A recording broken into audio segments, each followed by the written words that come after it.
So we welcome to your post-lunch session. This is fifth session for the day, and we are going to deliberate on schemes and incentives for MSMEs from central and state government.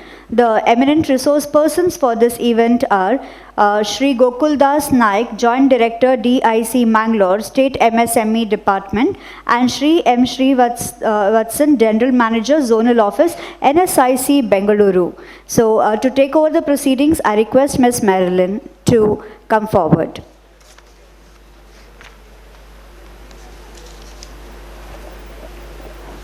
In the world of business, the rewards are rarely given to the swift, but to those who keep running the race. Quoted by Sunil Mittal. Schemes and incentives for MSMEs from central and state governments are the driving force behind economic growth, fostering innovation and empowering small business to thrive in ever-changing business landscape. In this session, it is dedicated to schemes and incentives for MSMEs from central and state government. Our esteemed resource person for this session is Shri Gokul Das Nayak, Joint Director, DIC Mangaluru, State MSME Department. Sir has done his bachelor's in Mechanical Engineering, Maland College in Engineering, Hassan. Worked as a lecturer in NITK Surathkal for 4 years. Joined to Karnataka State Government service in 1994. Sir has worked in industries and commerce, social welfare, rural development and urban development departments. Services include from the year 2007 to 2009, Commissioner of Urban Development Authority, Udupi, 2009 to 2013, Commissioner CMC Udupi. From 2013 till 2019, Joint Commissioner Mangaluru City Corporation. From 2019 till date, Joint Director Industries and Commerce, GOK. Places worked: Bangalore, Mysore, Madikeri, Kumta, Karwar, Udupi, and Mangaluru. Over to you, sir. Good afternoon, everybody.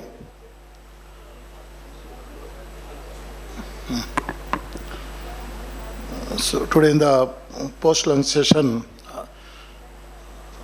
I am going to speak on the industrial policy of Government of Karnataka, the encouragement given for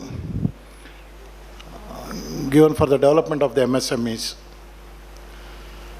MSMEs, all of you know their importance in employment generation and also contribution to GDP.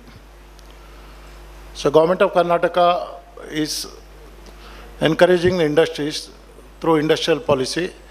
So every 5 years they are reviewing that policy. The present running policy is 2025.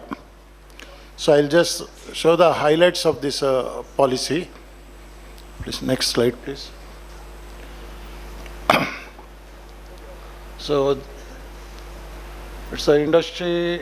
Karnataka is very good in manufacturing sector. 85,000 crores of investment. These are the figures related to 2019. Just while drawing this policy, exports also Karnataka is contributing a lot. Next slide, please. So this policy effect date is from 13/8/2020. So whatever investments happen after that, so this policy is applicable. Next. So the mission of the policy is to retain Karnataka's position as a global manufacturing hub and to achieve higher and sustainable industrial growth through capital infusion, technology transfer, world-class industrial infrastructure, skill upgradation, benchmarking of policies, practices to best global standards. So this is the mission, and so the objective of the policy also included in this. Next. These are the objectives. In the 5-year term, what is the target like? So to attract the investment of 5 lakh crores, and to create employment opportunity for 20 lakh people, and to reach third position in merchandise exports. So at present we are in a fourth position, but third and fourth there is a lot of gap. So through this policy, Through this encouragement, government is planning to reach this third position. So maintain an industrial growth at the rate of 10% per year to provide an enabling ecosystem for technology adoption and innovation. Next. So MSME, so most of you know the definition. So now from 2020 July, 1st of July, the definition is changed now. Like earlier it was purely on the investment on plant and machinery. Now two criteria are there. Investment on plant and machinery as well as the turnover. So micro enterprises, if the investment on plant and machinery is less than 1 crore, and if the turnover is less than 5 crores. So anyone factor crosses the limit, then it goes to the next level. Smallest plant and machinery investment is less than 10 crores and turnover is less than 50 crores. Then medium is again up to 50 crores and turnover, annual turnover up to 250 crores. Above this, it is called as large industry. Next. So as I said, the encouragement is through giving incentives. So these are the major incentives. First one is investment promotion subsidy on the capital investment. Second one is stamp duty exemption. So while purchasing a land or while taking a loan from the banks, concessional registration charges. So along with the stamp duty, concessional registration charges. Next, land conversion fee reimbursement. So any land, if you want to convert it to industrial land, so then that conversion fee can be reimbursed. Electricity tax exemption, power subsidy. These are the major incentives. Next. So this policy gives a lot of emphasis for technology adoption and innovation.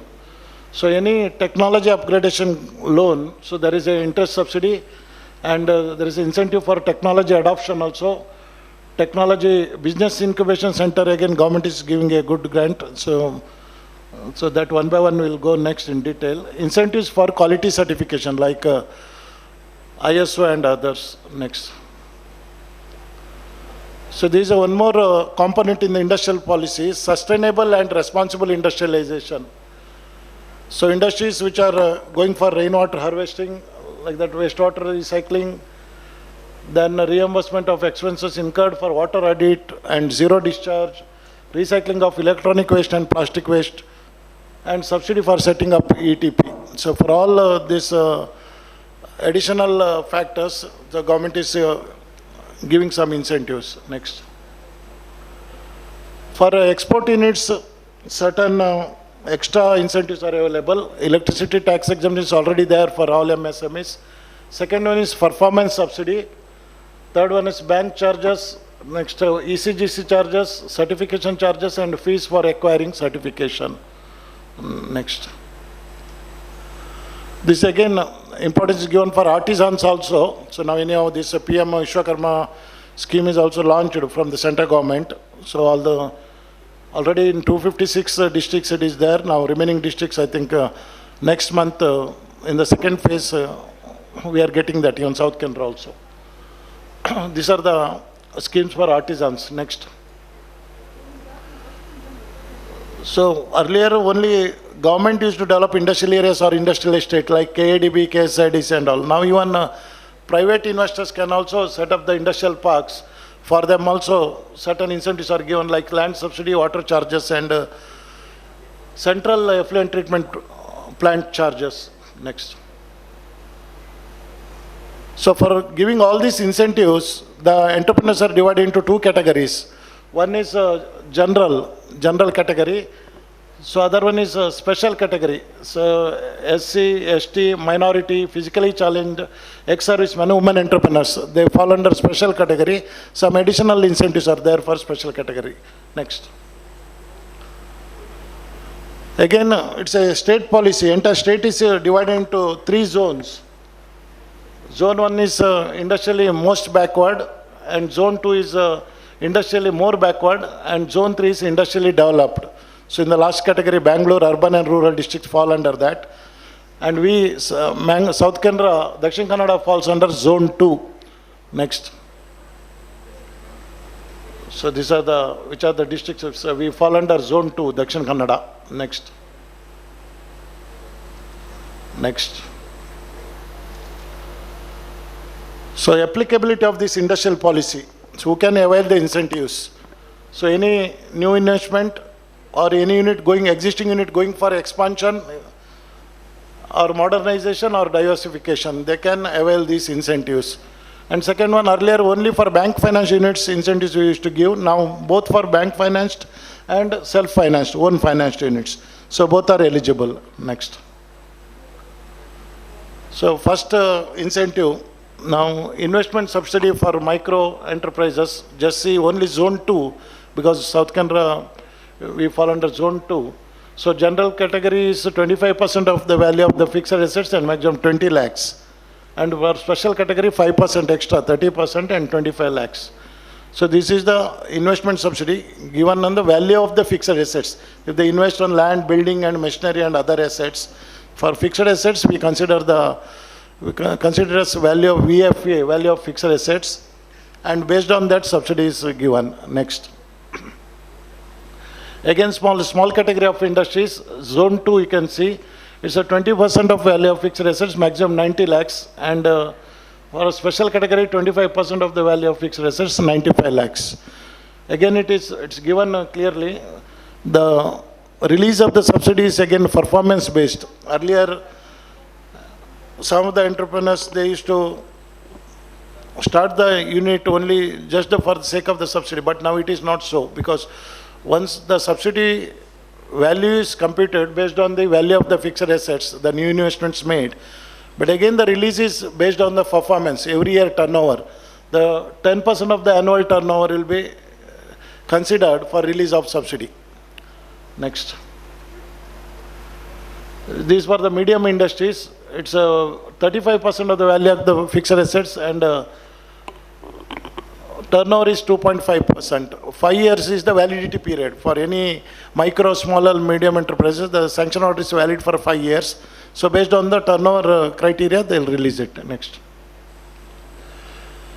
There is a stamp duty exemption, so both for loan and land. This for the loan purpose. So if you are taking from any of the banks, whatever stamp duty is charged for loan agreements or mortgage deeds or hypothecation deeds, that can be exempted for industrial purpose.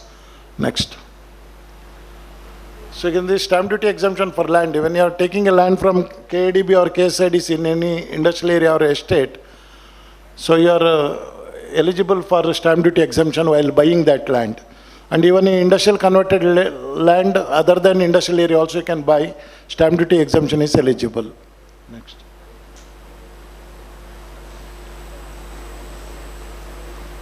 Same. So direct purchase of industrial converted lands is also eligible. Next.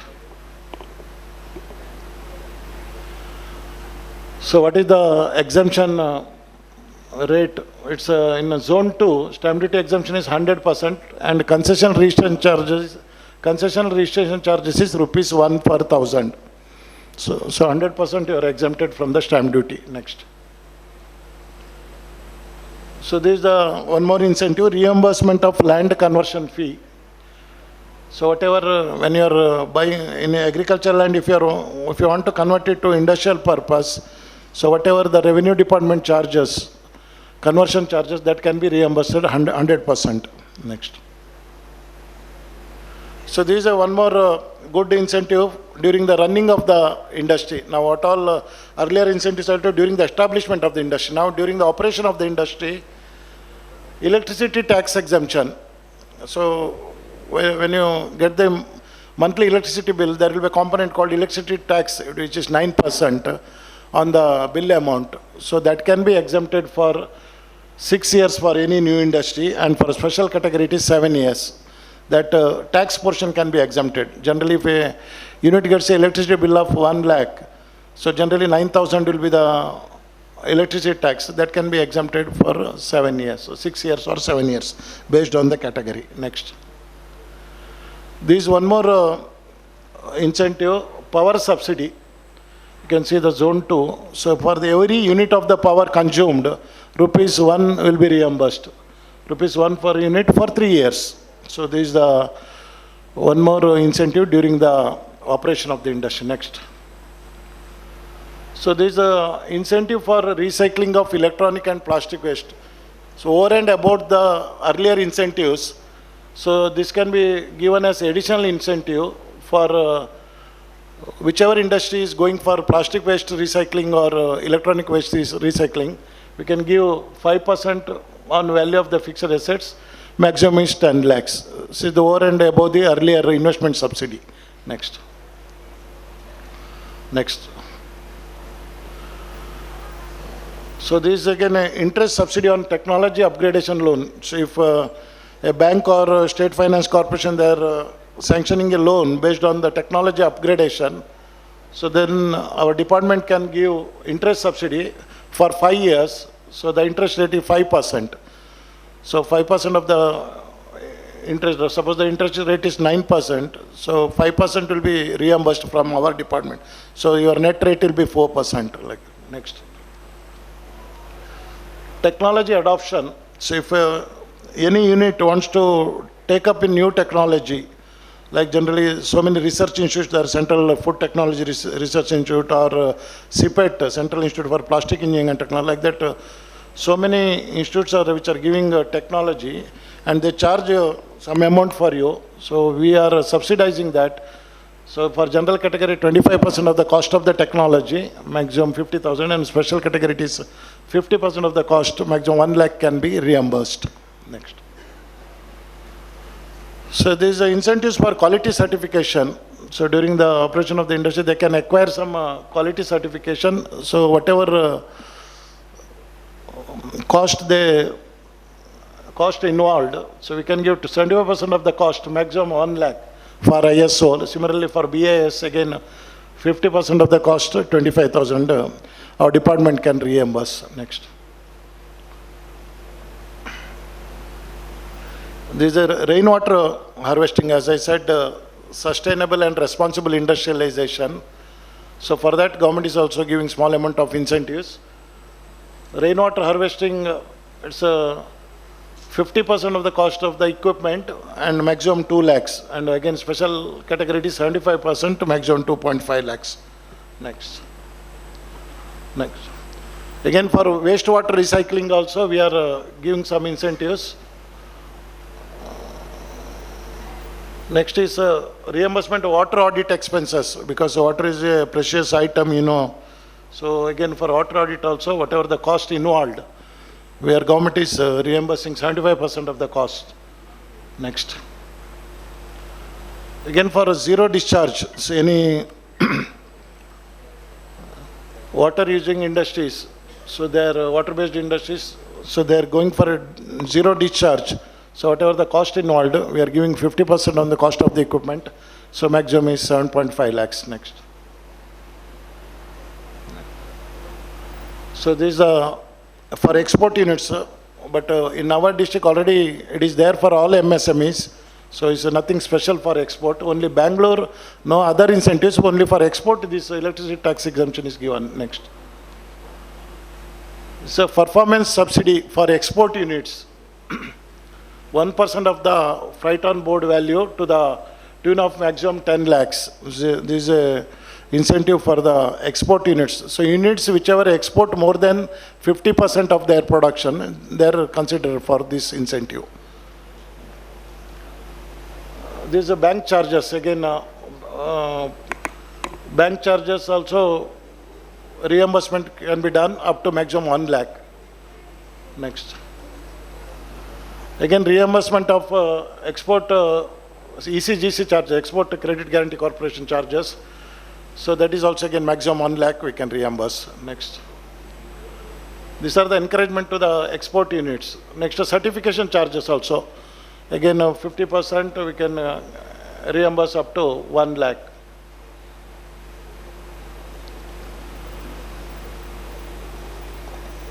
These are again incentives for that fees for acquiring certification. Small incentives we are giving when and where they go for some certification, that cost can be reimbursed. Next. As I said, now earlier only government is to develop the industrial areas and industrial estates. But now, private industrial parks can come up as per this policy, new policy. So any private investor, if you want to develop an industrial area, so there are some incentives. So one is special land subsidy for micro and small enterprises, like 25% of the guidance value for the entrepreneurs buying land in that private industrial area, they can avail these incentives. Next. Water charges in a private industrial park. So any industry that unit, when they are using the water, so whatever the private developer will definitely charge for the water. So generally it will be 50 rupees per KLD general.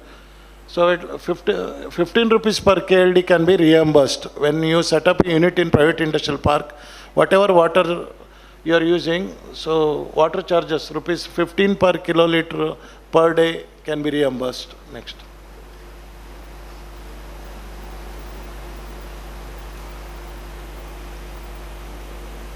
These again CETP charges. So whenever there will be a common effluent treatment plant in a private industrial area, like we have MSEZ now, Mangalore Special Economic Zone. So they have a common effluent treatment plant. Similarly, any industrial area, they can have a common effluent treatment plant, and the entrepreneurs have to pay for the processing. So out of that, 15 rupees per unit can be reimbursed by the government. Next. So far we are talking about all the incentives and concessions right from the establishment of the industry and during the operation of the industry also. And we are concentrating more on manufacturing activities generally. But some of the service enterprises also eligible for incentives and concession as per this policy. So these are the service enterprises which are also eligible for encouragement under this policy. Next. So there are certain categories which do not need any encouragement from the government. So we have made some 29 categories of industries which in incentive and concession, this policy will not apply for them. We don't give any incentive and concessions. So first one is breweries and distilleries, as it does not require any encouragement. So all these Kansari and jaggery making units like that. Next. Next. Totally 29 categories of industries, they are in the negative list. Next. So now come to the industrial scenario of this district, South Kannada district. We have 9 industrial areas and 5 industrial estates. And number of micro and small industries registered as on 31/3/2023 is 22,039. And number of medium industries in the district is 24. Number of large industries is 21. 1 multi-product SEZ and 1 IT SEZ, where Infosys is located in Mudipu. Right. See, this is one of the schemes from Government of India for the beginners. See, if any interested entrepreneur wants to start a small unit, so this scheme will help him for the beginning. It's called the Prime Minister's Employment Generation Program, whereas for manufacturing activities, the project cost is up to 50 lakhs, and for service activities, the project cost is up to 20 lakhs. So qualification is just minimum 8th pass and 18 years of age. Only for new units, and 1 person from 1 family, and no income limit.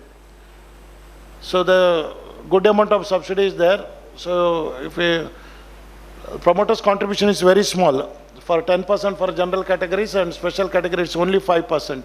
And subsidy is in rural and urban. So rural it is maximum 35% and urban 25%. It's a loan cum subsidy scheme. So department is coordinating that, and loan is given through bank and the department is giving the subsidy. So entire scheme, application, sanctioning, everything is online. So there is no need to running with the physical file. So everything is online. This is a good scheme for the beginners. Next. Thank you all. So you can contact me. My office is in AID Industrial Estate. Any further Details you want, you can contact me anytime. Thank you. Thank you, sir, for providing valuable insights into various government schemes, incentives like artisans, interstate policies on zones, applicability, subsidies, and a lot more, designed to promote the growth and sustainability of MSMEs. On this note, I would now like to introduce the second speaker of this session, Shri M. Srivasthan, working as Zonal General Manager of National Small Industries Corporation, a public sector organization of Government of India, Karnataka, Kerala, and part of Tamil Nadu in taking care of Southern Indian operations of NSIC. Besides holding a degree in BE Mechanical and MBA, Sir is having a total of 25 plus years of experience in various areas of branch administration, product development, credit, debt management, and hand-holding. During his tenure, Zone stood as #1 on PAN India in NSIC in various departments and functions. Sir has a long experience of dealing with various issues pertaining to promotion, development and financing of MSMEs, and growth of ICT services among SMEs. Sir has also been involved in promoting new programs implemented through NSIC for development of MSMEs in the Tamil Nadu, Kerala, and Karnataka. Over to you, sir. Kind words from her. Even I did not know we did so many things, actually. Not exactly dealing with issues, but dealing with the sector is always there. There may be so many various interventions which we take care. Anyway, a warm afternoon to all of you. Mangalore is very forthcoming, and we feel rather spiritual here, surrounded with so much of vibrations. That's what I was talking to Gokuldas sir also. And as she said, I am the Zonal General Manager from the horse's mouth. I also feel it's always nice, courteous to introduce ourselves, isn't it? So, I take care of Karnataka, Kerala, some part of Tamil Nadu also. And by virtue of which we learn more from the industry itself. It is, I'm just taking a stand before you today just to share what I have perceived or what I have learned all through those years, be it every industry sector in various states. NSIC, basically, a small introduction, it's a legacy, it's a heritage organization right from the year 1955. Those were the years where they used to call it small-scale industries. The nomenclature was not MSMEs. For those who may not be able to know, the current influx of MSMEs was different. They called it small-scale industry with a lot of, certification process. Those days, they used to call it the permanent enlistment certificate also. And now, it has come down to the Udyam registration, which is the latest. When sir was mentioning about the various parameters, today, the certification is of an MSME is called Udyam registration. Which is again a self-certification process, which is again, can be verified. It's connected to the GST portal and the IIT portal. Fraternity, Chartered Accountant Fraternity knows better on that. So it can be verified online, and it decides whether a unit is in a small or a micro or a medium category. Well, coming back to NSIC, with NSIC's intention of getting into incorporation was mainly to market small-scale industries products. That was the original ideology with which NSIC was started. And then as we evolve, business evolves. Based on the dynamics of business, we also have to orient ourselves. In fact, I always remember, I interacted with one very successful entrepreneur, and when I asked him what was the reason behind his success, he said, I always used to put myself in the other person's shoes and understand what he may desire of me, and I act accordingly. So this is a very basic, one of the perspectives of how we approach entrepreneurship or any kind of a, so to say, a problem or any kind of a situation. And hence, we also understood the various dynamics and we started evolving ourselves. we were one of the peers, or I mean pioneers in hire purchase and term loan lending activity those days. Even before banks came into vogue, and we started giving the industrialization a pep in those days. We came out with hire purchase, equipment leasing, and those kinds of schemes and services, and the first generation entrepreneurs thereby came into existence. In fact, I'm so proud, we can always say the conglomerates like Jindal and Bajaj, in their annals, they have written that the first machine they took was from NSIC. So it is that legacy and organization which stimulated the industrial growth in the country. And I'm also to say that NSIC is as young even today, as I say, we are very receptive to the growing business demands, and we are always trying to be in the in of things. And when I said we did hire purchase and term loan lending activity, you know, the two basic requirements for any industry, we say finance is one of the resources. And when we say finance, we cannot generate, because a finance person is the be all and end all of any venture. In that case, he has to understand the production, he has to understand the procurement and all that, and all various kinds of dynamics of an industry. And hence, we thought that credit resource is very important for an entrepreneur. And we had that in us over the years of experience of giving hire purchase and term loan and all those knowledge developed and wisdom developed over the years. We thought why we should be, because government took over the role of a facilitator rather than being a direct financial supplement.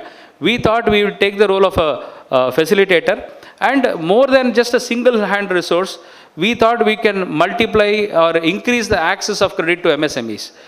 And hence, we came out with a service or a contraption called a loan syndication or a bank tie-up scheme, by virtue of which the ministry has entered into an MOU with all bankers. We have empaneled all bankers, all nationalized banks, including our Union Bank, SBI, Canara Bank.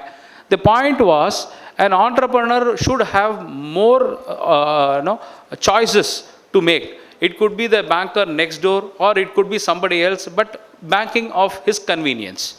That is more wanted, and where he can access what we can say cost effective, prudent credit also. So by virtue of which we have engaged into MO with all these bankers, not just national banks, private and scheduled banks also. So when an entrepreneur comes up with a proposal to us, we try to channelize these proposals to the bankers and help them to get more access to credit, which means somebody is looking out for a new project, he can come to us. He needs some term loan for machinery, we can again do that. And he needs a working capital support, that also is encompassed. In fact, now we are thinking of even going to the extent of supporting with industrial credit cards have come. There are so many solutions which are available with the banker. We are now thinking of even including those solutions into our ambit. I'm just sharing openly what kind of thought process at NSIC we are having. So these kinds of resources also could be channelized to the MSME sectors. And of course, traditional and conventional kinds of tools like your OD, CC, CGT, MSC, all the things are encompassed. The good thing about this, see, when as an entrepreneur we go to a banker, maybe we just keep going one-on-one with them.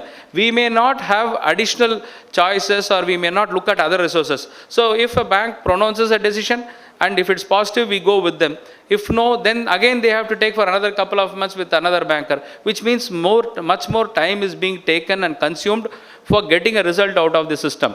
Whereas when we get involved, it is also an opportunity that we can give the proposal to 2-3 people, where the scope of acceptance is increased. The probability of sanction can be increased. And the other thing is that an entrepreneur need not necessarily understand what a banker may require, and banker also, because they also have manpower issues and everything. So we try to form a bridge between them, understand, and make the MSCs also understand, do some hand-holding, documentational support, and make it more presentable or bankable for the financial institutions to look at the project. See, at the end of the day, we need money to run the operations, and how far the money is required is the understanding of the entrepreneur. So we can chew as much, we can bite. So in this case, how the unit perceives, we also try to make them understand what they are required, because you go to a bank, but ultimately sir, how much loan you can give? Is not the right question, isn't it? So we should be able to ask what we need to. Morning, prior to just coming here, I had some 15 minutes of interaction with the unit. I was just asking him whether he has decided on his banking thing. No, I am just stabilizing my project. So once I understand my project, first let me understand, simulate my project, then let us get into the banking side. It is not like once I conceive an idea, I go to a banker. Let me understand my requirement, then it is as practical as an hour back. So that is the kind of an theology which we can follow when we adopt a credit requirement. So not just limited to that, once our capital and your machinery and your technology upgradation, and thanks with state department's industrial policy, we have more options also to source in your tough subsidy, all those stuff. And once your machinery in place, we then come to the operational aspect. Today, the operational costs are killing. It can make or break any unit. Raw material costs are also that. Any practical, any MSME who is running the shop, morning 9:30 to 10 o'clock till 1 o'clock, we cannot go near them. Because it's either sourcing in material or talking to their banker to see that they are getting that enough funds for them to accommodate that additional excess CC or OD they need. This is a battle process which happens day in, day out. And the biggest point is today's pricing cost decides today's production, today's selling. It is not like 1 month or 2 months. Today he is sourcing a material at a cost. Tomorrow it need not be sourced from the same resource. It could be from somebody else. So today's MSME is looking just in time. And profitability is based on that. See, you go for a cash and carry, you can get, you go for a credit. That is a normal process all our MSMEs do have. Though we say we act on cash and carry, we look at our balance sheet, it still carries trade payables. It still carries the sundry creditors, which means that we are paying that extra amount to them. A 100 rupees product will be priced at 102 or 103, which is 24% flat. I am not that good on math, particularly in front of chartered accountants. I shouldn't dare this, sir. It's an audacity which I am taking. But still, this kind of it's a layman thing. Again, I don't take, it's a disclaimer because units tell me this. Yeah. So we have a supplement called Raw Material Assistance Service, where we are giving additional kind of support for procurement of raw materials over and above the banking limit. Intention is to supply raw materials at a cost-to-cost basis. We have tie-ups with ArcelorMittal sale so that they get a better discounts and better rates also. So we are also giving them some 60 days of credit period so they can rotate and take back. We block the metal for them. So we do so many kinds of services. Apart from that, we are also into, I think morning you had sessions on branding and international markets. So NSIC, as a part of its new initiatives, we call it digital service facilitation or information communication technology. The point is we have entered into an MOU with the Dun & Bradstreet. In Dun & Bradstreet, what happens is that it's an internationally renowned organization where we have tie-ups with them. We have an MOU with them. We are providing some subsidies for their products. See, if you are going for an international market, normally we need 3 inputs. First of all, we need a market information.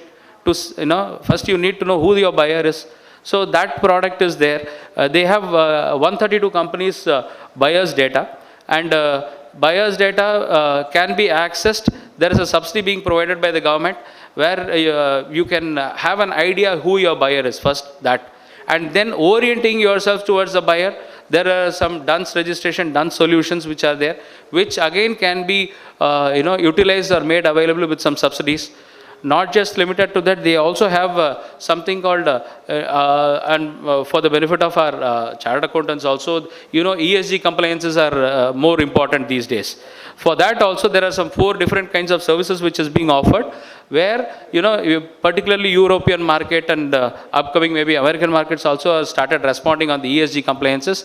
There are products also available on subsidy because of government intervention. We are making it more affordable for MSMEs also. So we can actually make use of those subsidy. And if you are planning and your MSMEs or clients also are planning investment in foreign countries, the country-based information is also available based on the risk proportions and all the stuff. So that is one thing. And we have an MOU with Zoho Technologies, where we are helping units to automate and we can give them more, we, in an aggregator model, we have negotiated with Zoho. So inventory, CRM suites and all those kinds of solutions are being offered.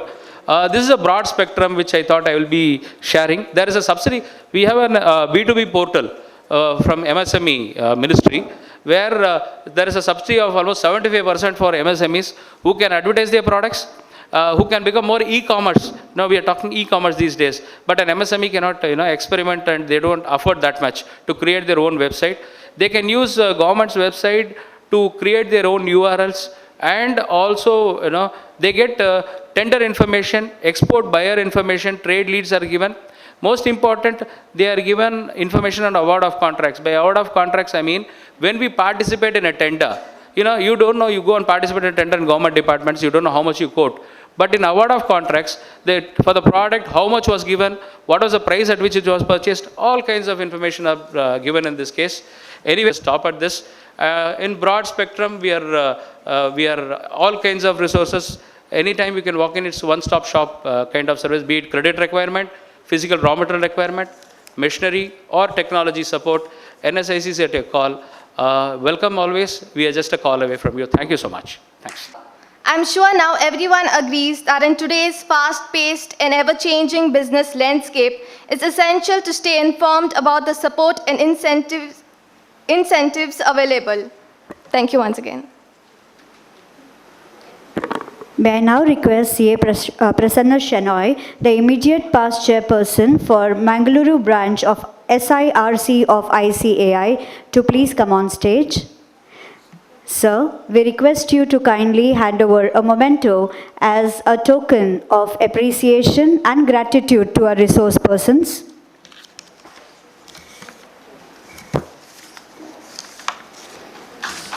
Shri Gokul Das Naik, Joint Director, DIC Mangaluru, State MSME Department. Shri M. Shivastan, General Manager, Zonal Office, NSIC Bengaluru.